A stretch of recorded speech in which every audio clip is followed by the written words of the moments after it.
A damaged painting of Christ was purchased in 2005 from a small regional auction in Louisiana for $1,175. At the time, the painting was considered a damaged work of little importance.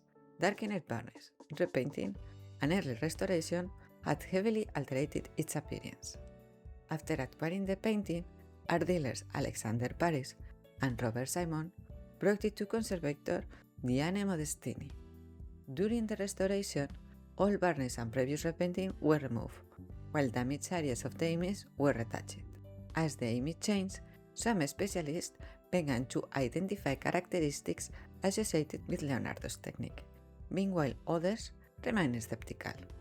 Not because they believed the painting was a modern forgery, but because they questioned how much of it remained original after centuries of damage and restoration.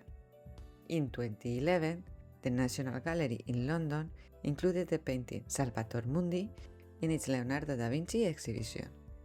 In 2017, Christie's launched an international campaign around the painting, presenting it as the last Leonardo, and the same year it sold for $450.3 million, becoming the most expensive painting ever sold at auction. The buyer was later reported to be Saudi Crown Prince Mohammed bin Salman.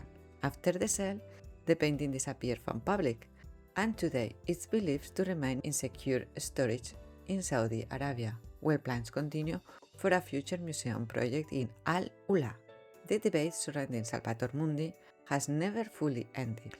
While some scholars consider it an original work by Leonardo da Vinci, others argue that it might have been produced with Leonardo's atelier, with participation from assistants such as Antonio Coltrafino or Bernardino Luini. The case is no longer only about who painted it, but about where the original work ends and later intervention begins.